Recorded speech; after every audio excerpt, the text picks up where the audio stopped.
And still talking security, the Nigerian Army has asked farmers within the Kwara part of the Kainji National Park to vacate the area ahead of his onslaught against armed bandits. It is also planning to increase the number of its men in the troubled sport following the recent activities of the bandits in Kayama local government area. TVC News' Ibrahim Alege has details. Over the weekend, at least 7 vigilantes in Kayama local government area of Kwara State were reportedly killed in what was described as a reprisal attack by the armed bandits. The bandits, chased from the northeast, were said to have been terrorizing locals, especially in Kemanji and Kenji National Park in the last 5 years. The good people of Kayama. This prompted Governor Abdurrahman Abdurazak of Kwara State to lead security chiefs in the state to Kayama. At the Emir's palace, the governor assured the people of prompt action to clear off the armed bandits from the state. What they're planning basically is a major operation, and by the time it starts, you will know what has happened. Even the last one they did was just a recce operation, a recce thing. It's just a small process. So if it was just a small process that they're reacting to, they should now wait for the big process. The Emir of Kayama, Muazu Omar, confirmed the presence of the armed bandits within his territory in the last 5 years. He called for the establishment of a military base in the vast game reserve. First of all, operations will continue. Then our soldiers here, they need to be, the manpower has to be increased or need to be increased. If possible, more FOB, either at Nanu and Kemanji, if it's possible, but if not, pay that more personnel can be deployed. The general officer commanding 2 divisions of the Nigerian Army, Major General Obinna Onubogu, who confirmed that the armed bandits were on a revenge mission, asked the people to cooperate with the military to defeat the bandits. I can assure you from our end in the Nigerian Army and also as a member of the armed forces is that we shall do everything possible to ensure that we have a safer park and a safer area within Kayama and by extension Baruten and Borgu local government. Intelligent gathering is key in combating this kind of non-state actor fight. So we will try as much as possible to let our people know that vital information should not be hid. The community appears calm, but there is a stern warning from the military, and that's for the locals to vacate the Kainji National Park before it unleashes massive onslaught against the unwanted visitors. Ibrahim Alige, TVC News, Kayama, Kwara State. Counter-terrorism specialist Olatunbosun Abolarinwa joins me on the news at 10 for more perspective to the security concerns in parts of the country. Good to have you join us. Good evening. So we're once again reporting incessant and very severe attacks in parts of the country, but this time in the north central region. What's your assessment of this situation and the recent attacks? Well, there's no much of a difference because it is a loss of life that is being reported. Loss of lives and property has been consistently reported in all the cases. The unfortunate aspect of it is the fact that it keeps spreading.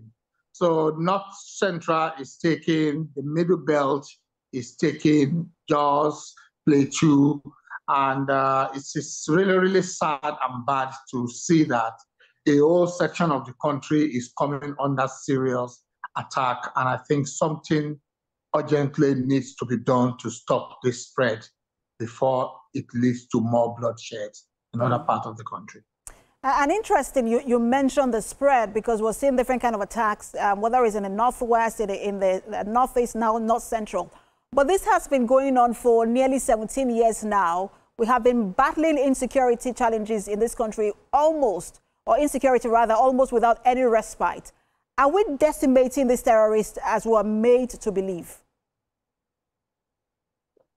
Well, you can see for yourself. If we are decimating them, it means that there must be a factory manufacturing them in numbers for them to be increasing. If we are decimating them, we wouldn't have to be here today discussing the same thing over 17 years, almost 2 decades of it. So it means that something is terribly wrong in the equation that needs to be addressed. It doesn't look as if we are winning. It's just that we're just changing names from Boko Haram to bandit, from bandit to headers, from headers, only God knows what name we're going to be calling them very soon.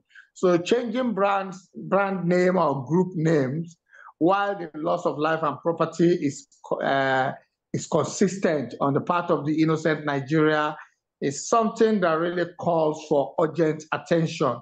And the earlier we get to that, the better. Again, back to that spread that you mentioned is why a lot of people who are living in certain regions of the country are also very concerned, because I mean, people are wondering how long will it take before it gets to them. Is it now time to declare a state of emergency on insecurity in the country, and also perhaps begin the conversation on state policing as a national emergency? Well, those are two different things. State of emergency and state policing are two different things entirely. One is a type of governance that's supposed to affect security operations, while another one is something that is a little bit more political, because it can even affect how well the issue of insecurity is being dealt with. A state of emergency has been declared in some areas of Nigeria. We can see the political coloration people are giving to it. The state policing, I personally and professionally don't think Nigeria is ripe and ready for it.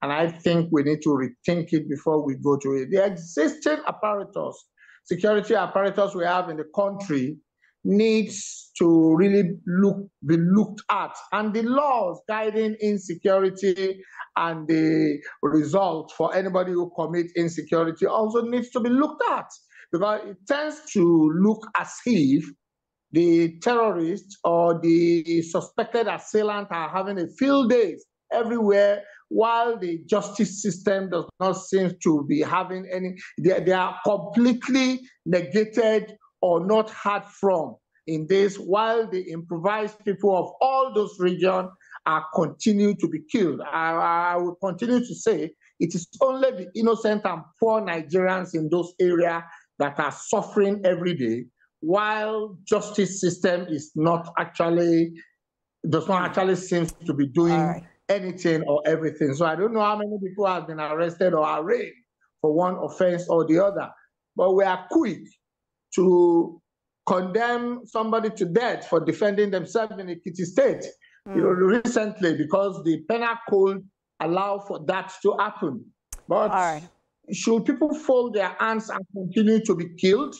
I disagree with that notion. I think the issue of how people were able to defend themselves, mobilized to defend themselves. There are a lot of questions around, you know, the issue of, I mean, you're right on the issue of deterrence, but the issue of self-defense has raised a lot of questions. I wish we could explore that further, but that's the time that we have. Thank you so much for your time. Counter-crime and counter-terrorism specialist Olatunbosun Abolarinwa.